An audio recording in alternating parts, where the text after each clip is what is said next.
आज की क्लास में हम डिस्कस करने वाले हैं सबट्रैक्टर के बारे में। लास्ट क्लास में एडर के बारे में देखा था। स्पीड हमारी थोड़ी सी इसमें फास्ट रहती है क्योंकि काफ़ी इजी से टॉपिक है, आप इजीली समझ सकते हो। चलिए स्टार्ट करते हैं। हाफ सबट्रैक्टर क्या होता है? जो दो नंबर को सबट्रैक्ट करने के लिए डिज़ाइन किए जाते हैं। इनमें दो इनपुट और दो ही आउटपुट होती है।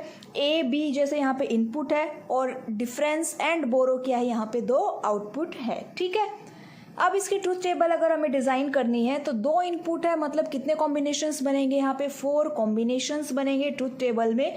तो यहाँ पे हम ट्रूथ टेबल को डिज़ाइन करेंगे input and output. A B हमारी इनपुट है, डिफरेंस एंड बोरो क्या है? आउटपुट। 0 0 0 1 1 0 1 1। जैसे हमने बाइनरी सब्ट्रैक्शन किया था सेम वही कॉन्सेप्ट यहाँ पे यूज़ हो रहा है। 0 - 0 करेंगे तो 0 0 आएगा, 0 - 1 करेंगे तो 1 1 आएगा, 1 0 करेंगे तो 1 0 आएगा एंड 1 - 1 करेंगे तो 0 0 आएगा। ठीक है, इसकी एसओपी फॉर्म कैसे लिख सकते हैं? तो यहाँ पे देखिए, जब इनपुट डिफरेंट है तो यहाँ पे 1 मिल रहा है और अगर इनपुट सेम है तो हमें 0 मिल रहा है। इसका मतलब ये एक एक्सोर गेट है, ए एक्सोर बी। बोरो के लिए क्या है? बोरो कब 1 दे रहा है हमें? बोरो दे रहा है ए बार और बी पर।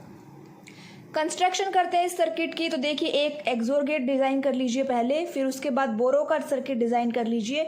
ये जो सर्कल है ये नोट गेट को रिप्रेजेंट करता है। दोनों गेट को कंबाइन कर देंगे, दोनों ऊपर वाले गेट को, तो हमें क्या मिल जाएगा? Half subtractor.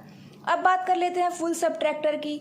तो हाफ सबट्रैक्टर के अंदर क्या ड्रॉबैक था कि केवल वो दो नंबर्स को ही सबट्रैक्ट करता था, इसीलिए फुल सबट्रैक्टर आया। यहाँ पे 3 बिट्स को, 3 नंबर्स को हम सबट्रैक्ट कर सकते हैं, ए बी और सी।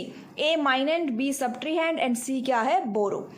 आउटपुट यहाँ पे दो ही रहेगी, डिफरेंस एंड बोरो। ये इसका ब्लॉक डायग्राम है। ए बी और बोरो इन 3 इनपुट है यहाँ पर। डिफरेंस एंड बोरो आउट क्या है? हमारी यहाँ पे 2 आउटपुट है। ट्रूथ टेबल के अंदर 8 कॉम्बिनेशंस बनेंगे, यहाँ पे 2 की पावर 3 से निकले हैं। हमने यहाँ पे 8 कॉम्बिनेशंस लिख लिए। अभी तक आपको समझ में आ गया होगा कि हम 8 कॉम्बिनेशंस यहाँ पे कैसे लिखते हैं। अब यहाँ पे देखिए आउटपुट निकालनी है, डिफरेंस एंड बोरो आउट। यहाँ पे आप पैटर्न फॉलो कीजिएगा, पहले ए माइनस बी फाइंड आउट कीजिएगा, उसके बाद जो रिजल्ट आता है उसको बोरो इन मतलब कि थर्ड इनपुट के साथ माइनस कीजिएगा। सीक्वेंस चेंज करेंगे तो आपकी आउटपुट गलत आएगी। ठीक है, ए माइनस बी पहले, फिर माइनस में थर्ड इनपुट। अब यहाँ पे आप देख सकते हो, आप बाइनरी सब्ट्रैक्शन आप सीख चुके हो। लास्ट क्लास में हमने सीखा था बाइनरी सब्ट्रैक्शन, आप इजीली ये ट्रूथ टेबल डिज़ाइन कर लोगे। अब अगर हम बात करें सॉप फॉर्म, तो सॉप फॉर्म आप किसकी हेल्प से निकाल सकते हो? के मैप की हेल्प से। के मैप हमने डिज़ाइन करना सीखा है। 3 वेरिएबल का यहाँ पे के मैप डिज़ाइन किया गया है। देखिएगा डिफरेंस के अंदर जहाँ जहाँ आपको 1 मिल रहा है वो 1 किन इनपुट के कॉम्बिनेशन पे मिल रहा है वो फाइंड आउट कर लीजिए। फिर वो कॉम्बिनेशन आप अपने के मैप में देखिए आपको कहाँ मिलता है एंड वहाँ पे आप 1 को एंटर करवा दीजिए। सेम वैसे ही आप बोरो आउट के लिए के मैप डिज़ाइन कीजिए। 1 1 मुझे जहाँ जहाँ पर मिल रहा है वहाँ की इनपुट देख लीजिए और वो इनपुट के कॉम्बिनेशंस आप अपने के मैप में ढूंढिए एंड वहाँ पे 1 की एंट्री हो जाएगी। उसके बाद आपको ग्रुपिंग करनी है। ठीक है, ग्रुपिंग करने के बाद क्या कर लेना है आपको? अपनी जो सॉप फॉर्म है वो फाइंड आउट हो जाएगी। यहाँ पे 3 ग्रुप बने हैं, वहाँ पे 4 ग्रुप बने हैं।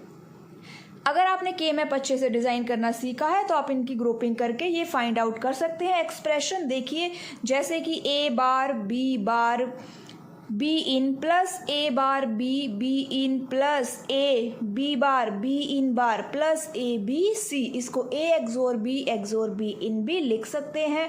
बोरो आउट कैसे निकलेगा? ऊपर आप देखिए, बोरो आउट के लिए फर्स्ट ग्रुप में ए बार है, उसके बाद बी इन है। बी इन में कॉमन क्या था? वहाँ पे बी इन। ठीक है, अगर 2 इनपुट मिलती है तो वहाँ पे कॉमन फाइंड आउट करना होता है। कंस्ट्रक्शन कर सकते हैं, 2 हाफ सबट्रैक्टर मिला के आप एक फुल सबट्रैक्टर बना सकते हो। यहाँ पे एक हाफ सबट्रैक्टर की आउटपुट दूसरे हाफ सबट्रैक्टर की क्या बन जाती है? इनपुट बन जाती है।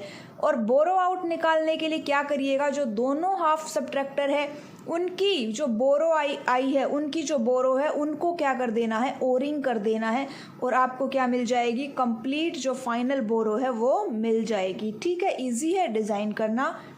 अगर हम इनको एक्सोर गेट की हेल्प से डिज़ाइन करना चाहें तो देखिए A XOR B in 2 XOR gate की रिक्वायरमेंट थी, हम वहाँ पे निकाल लेंगे जो कि डिफरेंस का लिए सर्किट था। डिफरेंस के लिए सर्किट में था। और दूसरा बोरो आउट के लिए कितने एंड गेट चाहिए, बोरो आउट के लिए 3 एंड गेट चाहिए, तो यहाँ पे 3 एंड गेट लगाइएगा।